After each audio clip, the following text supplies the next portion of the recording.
Assalamualaikum warahmatullahi wabarakatuh.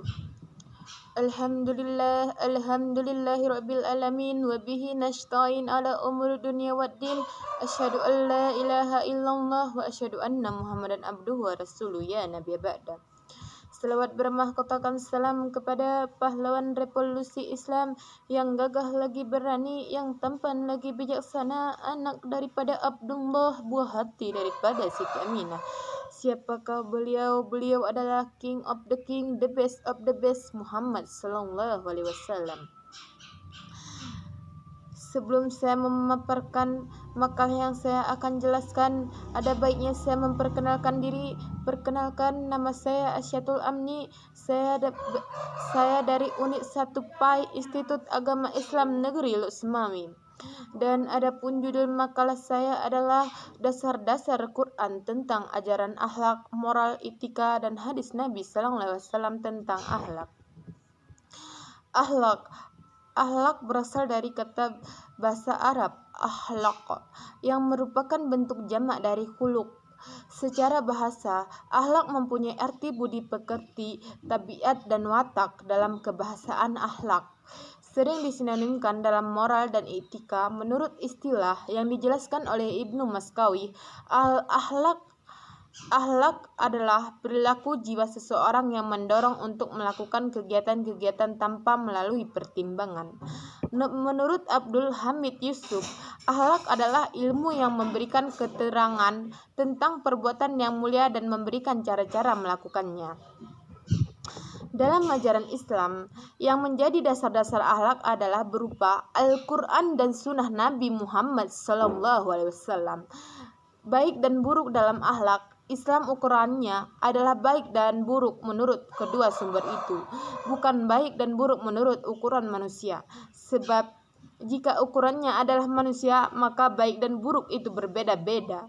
Seseorang mengatakan bahwa sesuatu itu baik dan buruk, itu bisa berbeda-beda. Seseorang mengatakan bahwa sesuatu itu baik, tetapi orang yang lain belum tentu menganggapnya baik. Begitu juga sebaliknya.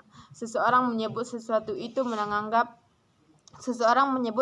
itu buruk, padahal yang baik, yang lain bisa saja menyebutkan baik.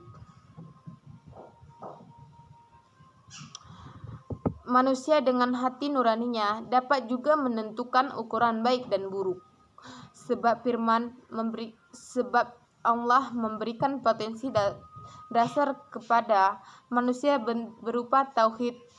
Allah Subhanahu wa taala berfirman, A'udzu billahi minasyaitonir rajim. Bismillahirrahmanirrahim.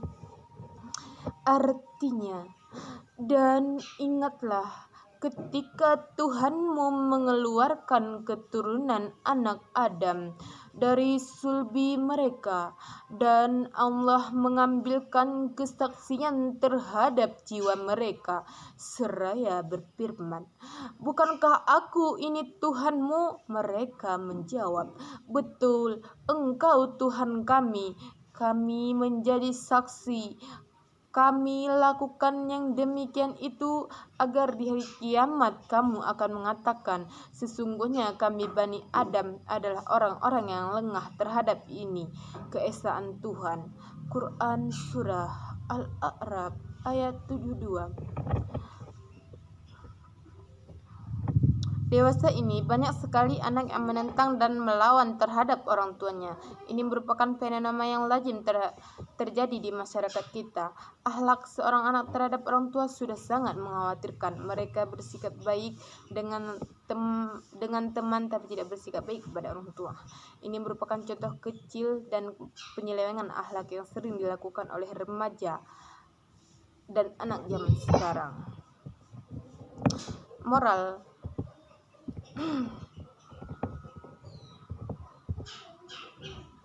Moral. Kata moral berasal dari kata Latin mos, yaitu kebiasaan. Moral berasal dari kata bahasa Latin yaitu moralitas.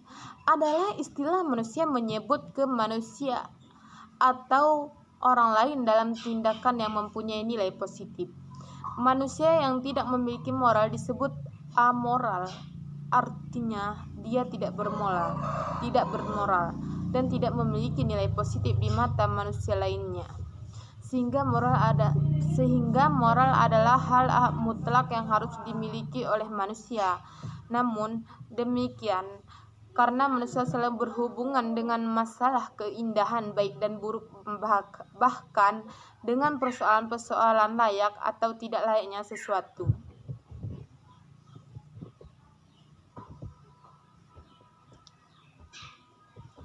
Adapun moral dalam proses pembelajaran yang mengajarkan tentang cara berbicara, bersikap, dan berbuat sesuai dengan nilai dan norma agama dan adat istiadat.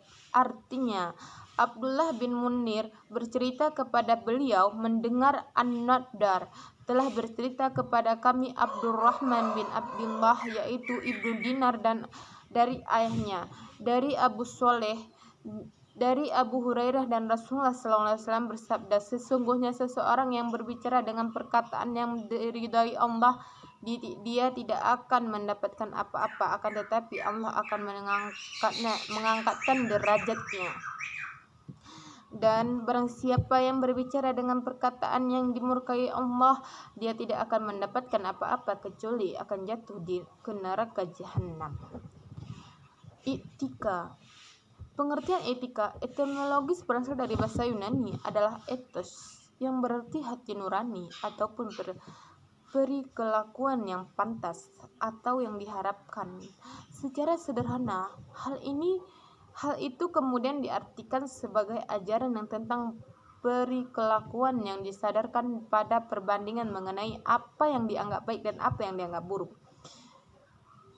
Istilah ini sama dengan ilmu akhlak dalam Islam, yaitu suatu ilmu yang menerangkan pengertian baik dan buruk, menjelaskan apa yang seharusnya dilakukan oleh manusia dalam hubungan dengan sesama manusia. Hai orang-orang yang beriman, janganlah kamu memasuki rumah yang bukan rumahmu sebelum meminta izin dan memberikan salam kepada penghuninya. Yang demikian itu lebih baik bagimu agar kamu selalu ingat. Quran Surah An-Nur ayat 27.